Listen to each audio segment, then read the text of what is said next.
133편 1절에 이렇게 말합니다. 보라, 형제가 연합하여 동감이 어찌 선하고 아름다운고. 그래서 형제와 부부가 또 우리 모든 단체에서 연합해서 함께 되는 것을 원하는 것이 하나님의 뜻입니다. 그런데 형제와 부부 사이에 다툼이 있고 또 싸움이 벌어지고 깨지는 것은 전부 다 잘나서 그렇습니다. 둘 중에 하나를 따라가면 되는데 자신을 좁아야 하는데 너무 잘나서 접지를 못합니다. 그래서 그 부부 사이에 이혼을 하기도 하고 형제 사이에 금이 가기도 하며 우리 삶에 아픔이 다가오는 것입니다. 그래서 이 모든 것이 하나 되지 못하는 이 사단의 이 역사인 것입니다.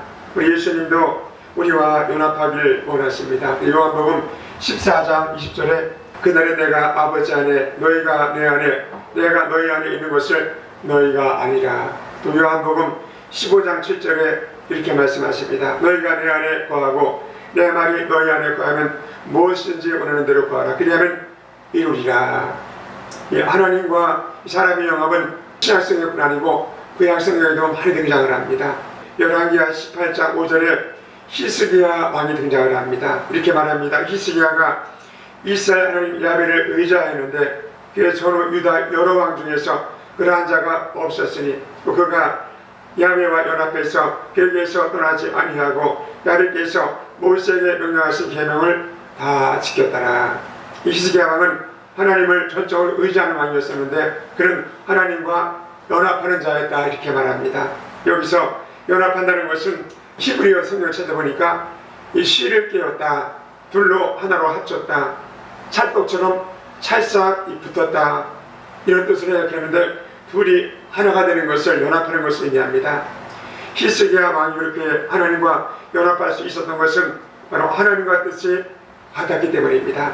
그도 육신을 가진 사람인지라 하나님의 뜻이 항상 그의 마음에 맞을 리는 없었을 것입니다. 하지만 그는 항상 하나님의 뜻이 옳고 자신의 뜻이 잘못될 수 있다는 것을 믿고 항상 하나님의 말씀에 또 하나님의 성령에 맞추려고 애썼던 왕이었습니다. 그래서 연합할 수가 있었던 것입니다. 성도 여러분, 연합은 굉장히 힘든 것입니다. 어려운 것이 연합하는 것입니다.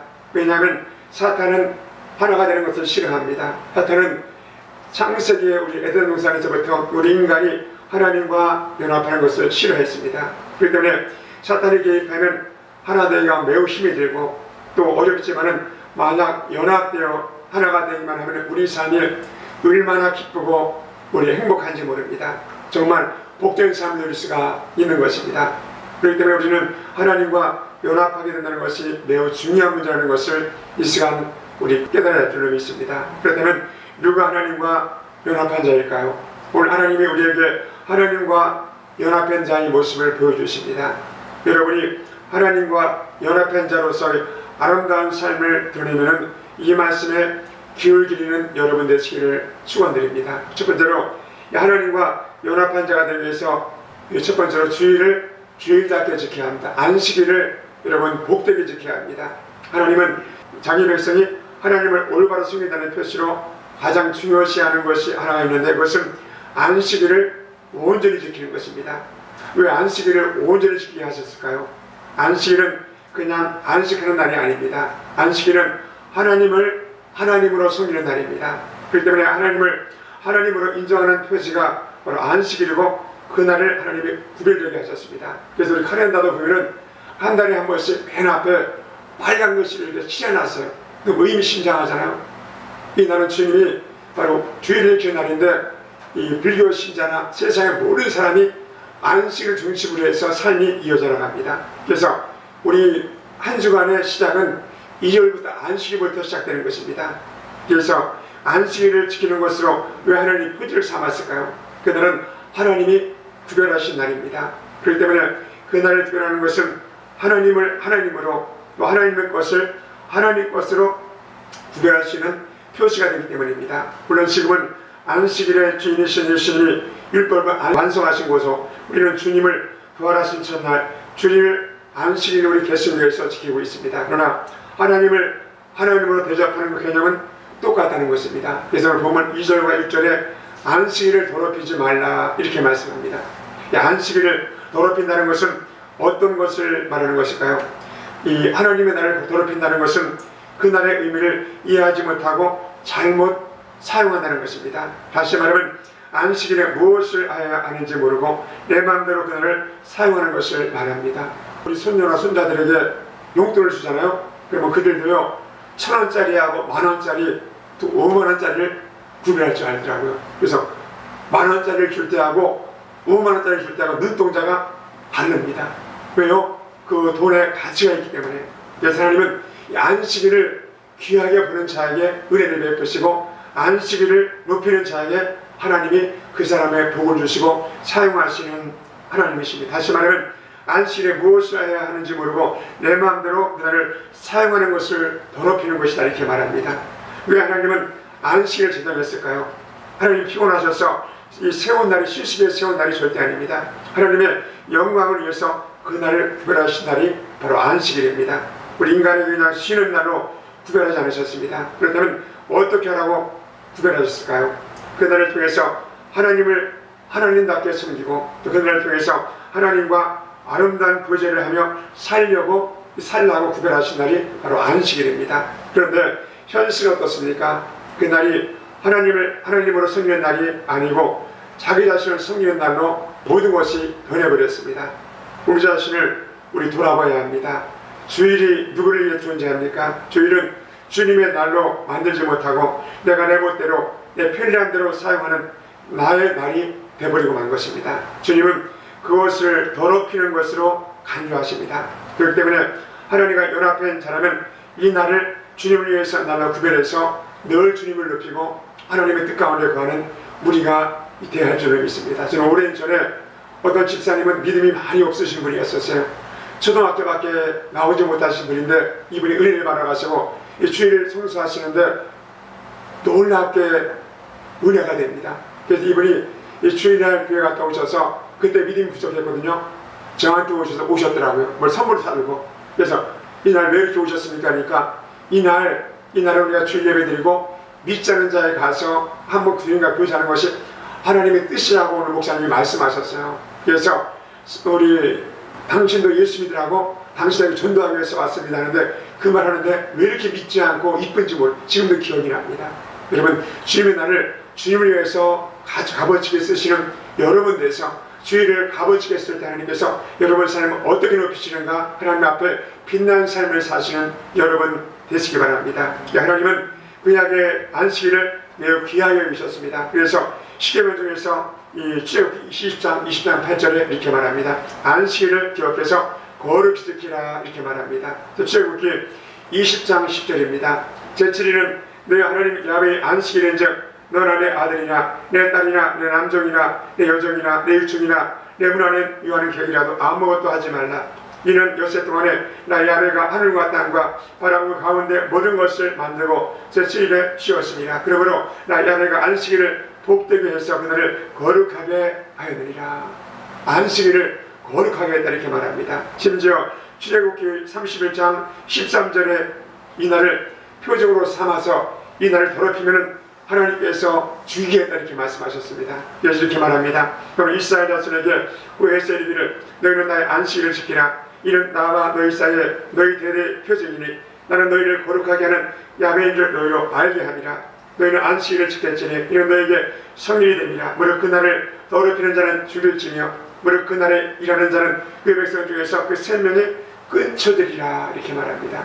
지금 은혜의 시대이기 때문에 물론 여러분 안식일을 더럽히다니면 절대 그 사람이 칭치야 이렇게 벌하지 아니합니다. 하지만 하나님께서 인상을 찢겨지고 그 가는 길에 절대 좋은 다리를 놓지 아니하십니다. 그리고 안식일에 하지 말아야 할 것을 하지 않으면 하나님이 책임지신다고 언약 약속하셨습니다. 이사야서 58장 13절입니다. 만일 안식일에 내 발을 금해서 내 성일에 오락을 행치 아니하고 안식일을 일컬어 즐거운 날이라 야훼의 성일을 존귀한 날이라 해서 이를 존귀히 여기고 내 길로 행하지 아니하며 내 오락을 붙지 아니하며 사사로운 말을 하지 아니하면 내가 야훼의 안에서 즐거움을 얻을 것이라. 내가 너를 땅의 높은 곳에 올리고 내 조상 야곱의 업으로 가르리라. 내 야훼의 입에 말이니라 이렇게 말씀하십니다. 이만큼 하나님의 안식일은 중요하다는 것입니다.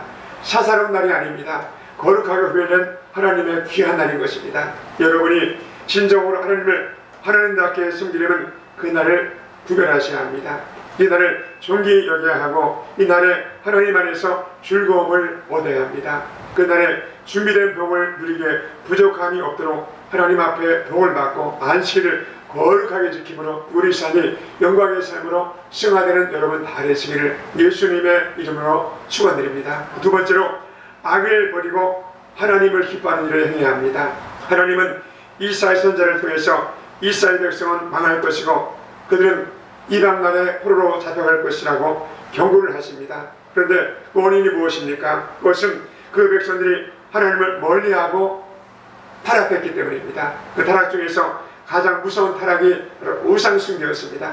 이사야서 2장 8절입니다. 그 땅에는 우상이 가득하므로 그들의 자기 손으로 짓고 자기 손가락으로 만든 것을 공격해서 선한 자도 절하며 기한 자도 불복하오니 그들을 용서하지 마옵소서.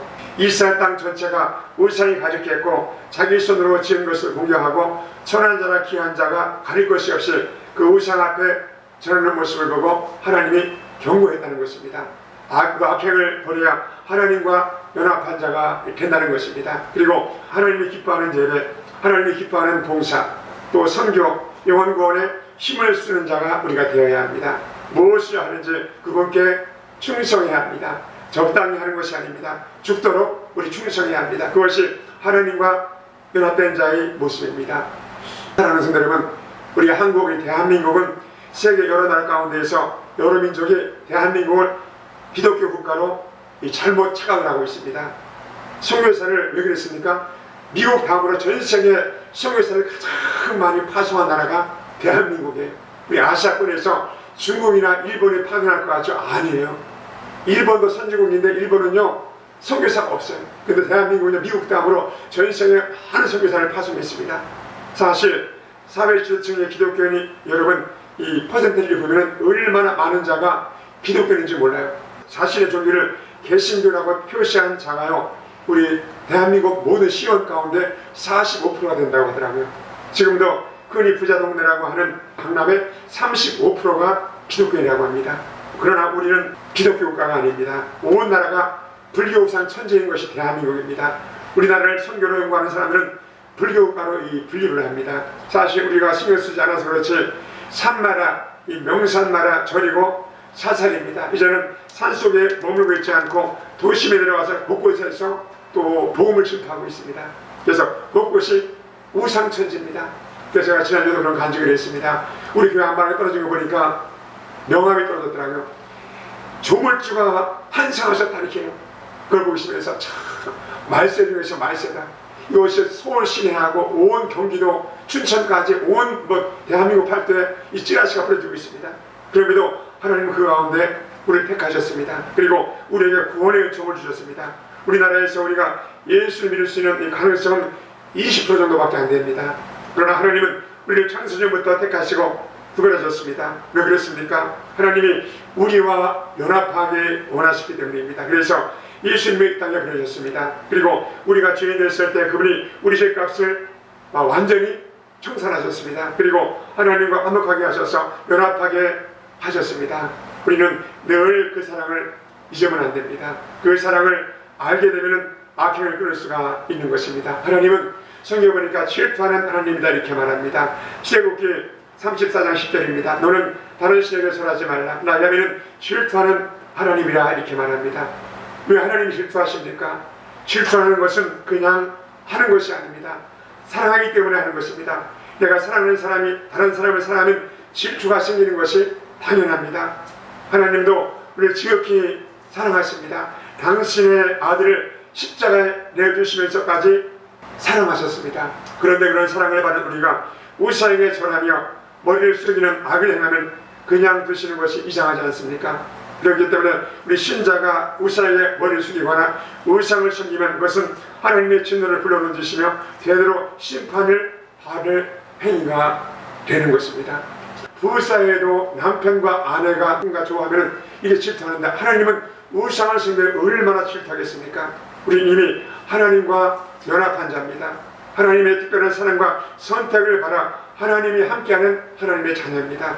하나님 앞에 우상을 가까이 하거나 그를 경배하는 어리석음을 일평생 범하지 않고 또 하나님과 동행함으로 큰 복을 받으시는 여러분 다 되시기를 축복합니다. 또 세 번째로 언약을 굳게 잡아야 합니다. 약속을 굳게 붙잡아야 합니다. 오늘 4절 하반절에 나의 언약을 굳게 잡은 고자들, 6절 하반절에 나의 언약을 굳게 잡은 이방인들 이렇게 언급하십니다. 환경이 어떤 환경이든지 출신지가 유대인이든지 이방이든지 상관이 없이 누구든지 언약을 붙잡은 사람은 하나님의 복을 누리게 된다 이렇게 말합니다. 우리 이사야서 56장 6절에 이렇게 말합니다. 또 야훼와 연합하며 그를 섬기며 야훼의 이름을 사랑하며 그의 종이 되며 안식을 일으켜 더럽히지 아니하며 나의 언약을 지키는 이방인 마라. 내가 그를 나의 성산으로 인도해서 기도하는 내 집에서 그들을 기쁘게 할 것이며 그들의 번제와 희생은 나의 단에서 기꺼이 받게 되리니 이는 내 집은 만민이 기도하는 집이라 일컬음이 될 것이다. 언약을 굳게 붙잡으면 하나님의 성산으로 인도하시겠다고 이렇게 말합니다. 약속을 붙잡으면 창세기 요한계시록까지 하나님의 약속입니다. 이 약속을 굳게 붙잡으면 하나님께서 복 주시겠다 이렇게 말합니다. 우리가 기도할 때, 예배할 때, 또 뭐 하나님 앞에 뭘 간청할 때 하나님의 언약의 말씀을 또 기도하면 그 기도가 얼마나 힘이 있고 권세 있는지 모릅니다. 그리고 기도하는 하나님의 집에서 뭘 기쁘게 받겠다 이렇게 말한다. 우리 삶을 하나님께서 기쁘게 하시겠다 이렇게 말합니다. 응답하시겠다는 겁니다. 뿐만 아니라 그들이 드리는 예배를 기쁘시게 받으시겠다는 겁니다. 그래서 오늘 6절에 이렇게 말합니다. 또 나 야훼와 연합해서 섬기며 나 야훼의 이름을 사랑하며 나의 종이 되며 안식일을 더럽히지 아니하며 나의 언약을 굳게 지키는 이방인마다 이렇게 말합니다. 하나님의 이름을 사랑하고 하나님의 종이 되고 안식일을 제대로 지키면 언약을 지키는 사람입니다. 나는 여러분이 그런 사람이 되시기를 예수님의 이름으로 축복합니다. 문제는 그렇다면 이 약속을 언약을 굳게 잡는 것은 무엇을 의미할까요? 하나님의 언약을 굳게 잡는다는 것은 하나님의 주신 말씀을 약속으로 믿고 받아들이는 것이고 그 약속이 반드시 이루어질 것을 굳게 믿는 것입니다. 하나님의 언약은 무엇입니까? 하나님은 이스라엘 백성들에게 회개를 촉구하셨습니다. 이스라엘이 하나님의 권고를 무시하고 우상을 섬기며 교만하고 영적으로 죄에 대해서 응악해서 타락하게 되자 수많은 당신의 종들을 보내서 이 경고를 하셨습니다. 이사야 선지자를 보내서 또 에레미야 선지자를 통해서 많은 선지자를 보내셨지만 그들은 들은 척도 안 하고 하나님의 언약을 다 무시했습니다. 결과 하나님은 그들을 여지없이 무너뜨리고 바벨론으로 종으로 팔려가게 하셨습니다. 그럼에도 불구하고 회개하면 다시 살리겠다고 하나님이 약속하십니다. 언약을 굳게 붙잡으면 하나님은 어떤 죄에도 용서하시고 돌이키시겠다고 말씀하십니다. 하나님은 회개하는 자에게 바로 약하신 하나님이십니다. 하나님은 회개하고 돌아오면 무조건 용서하십니다. 탕자의 피를 통해서 보여주시는 하나님의 용서는 하나님이 바로 용서하시는 하나님이신 것을 우리에게 또 약속하십니다. 그 은혜가 연합된 저와 여러분이 가운데 포함된 것을 믿고 늘 하나님 은혜 가운데 거하는 우리가 되십시다. 그 결과가 무엇일까요? 하나님과 연합돼서 안식일을 제대로 지키고 악행을 행하지 아니하고 언약을 굳게 붙잡으면 우리 하나님은 어떤 복을 우리에게 주실까요? 첫 번째로 하나님의 집에서 영원히 이름이 끊쳐지지 아니하겠다 이렇게 말합니다. 내 이름이 영원히 기억되겠다 이렇게 말합니다. 그래서 5절 이렇게 말합니다. 내가 내 집에서 내 성 안에서 자녀보라 낳은 기념물이나 이름을 주며 영영한 이름을 주어 끊쳐지지 않게 할 것이며 하나님 안에 은혜 안에서 언약을 붙잡으면 우상을 섬기지 아니하면 하나님께서 은혜를 주시겠다 이렇게 말합니다. 우리 삶은 매 순간초점마다 하나님의 은혜가 아니면 우리 삶을요 한 발짝도 나가지를 못합니다. 그때 느낀 것 중 하나가 우리가 인생을 사는 동안에 말하는 것, 하나님 앞에 찬송하는 것, 하나님께 예배드리는 것이 얼마나 큰 축복이고 은혜인 줄 그때 깨달았습니다. 그래서 하나님의 입에서 하나님의 은혜로 여러분의 이름이 생명의 기록되는 복을 받으시는 여러분 되시기 바랍니다. 두 번째로 7절에 이렇게 말합니다. 내가 그를 나의 성산으로 인도해서 기도하는 내 집에서 그들을 기쁘게 할 것이며 이렇게 말합니다. 하나님의 집에서 기쁘게 해줄 것이라고 약속하십니다. 오늘 하나님이 기쁘게 해준다는 이 말은 하나님이 우리 삶을 행복하게 해주겠다 이렇게 말합니다. 우리 삶에 해피해야 합니다. 인생을 살면서 싸우고 또 우리가 절망하고 낙심하게 사는 것이 절대 하나님의 뜻이 아닙니다. 기쁘게 사는 것이 하나님의 뜻입니다. 그래서 이렇게 말합니다. 그들 기쁘게 할 것이며 이렇게 말합니다. 우리 삶이 해피할 것이다, 이렇게 행복할 것이다, 이렇게 말합니다. 기도하는 집에서 기쁘게 한다는 말은 기도하는 것마다 응답을 받게 하시겠다고 약속을 하십니다. 너희가 사는 동안에 어떤 것을 구하든 간에 내가 응답하겠다, 이렇게 약속하십니다. 그래서 여러분 삶이 사는 동안에 행복하고 또 늘 형통한 삶을 사시는 여러분 되시기 바랍니다. 마지막 세 번째로 그들의 번제와 희생을 받으시며 영원히 하나님 나라에 속하겠다, 이렇게 말합니다. 오늘 7절 끝절에 이렇게 말합니다. 그들의 번제와 희생은 나이든에서 기꺼이 받게 되리니 이는 내 집은 만민이 기도하는 집이라 일컬음이 될 것이다, 이렇게 말합니다. 우리가 드리는 희생을 번제와 희생을 받으시고 영원한 하나님 나라에 기록하겠다, 이렇게 말합니다. 중요한 것은 우리 예배를 받으시겠다는 겁니다. 우리가 주일에 나와서 또 예배 드릴 때 예배만 받는 것이 아니고 우리 삶 전체가 예배입니다. 밥사발 앞에서 밥을 퍼먹는 것, 내가 또 누구랑 교제하는 것, 우리 삶의 모든 것이 하나님 앞에 예배가 되는 겁니다. 중요한 것은 우리 삶의 모든 것을 하나님이 받으시겠다는 겁니다. 성도 여러분, 여러분은 연합한 자로 하나님과 살고 있습니까? 하나님과 내가 완전히 연합이 되어야 합니다. 우리 많이 믿습니다. 우리가 하나님과 연합하는 것이 우리 인생의 큰 축복입니다. 그것이 우리 인생의 최고 하이라이트입니다. 그 연합됨이 깨지지 않도록 늘 깨어서 기도하고 또 축복의 삶을 살고 찬송의 삶을 살고 또 성령의 삶을 사시는 여러분 다 되시기를 예수님의 이름으로 축복하고 축원합니다.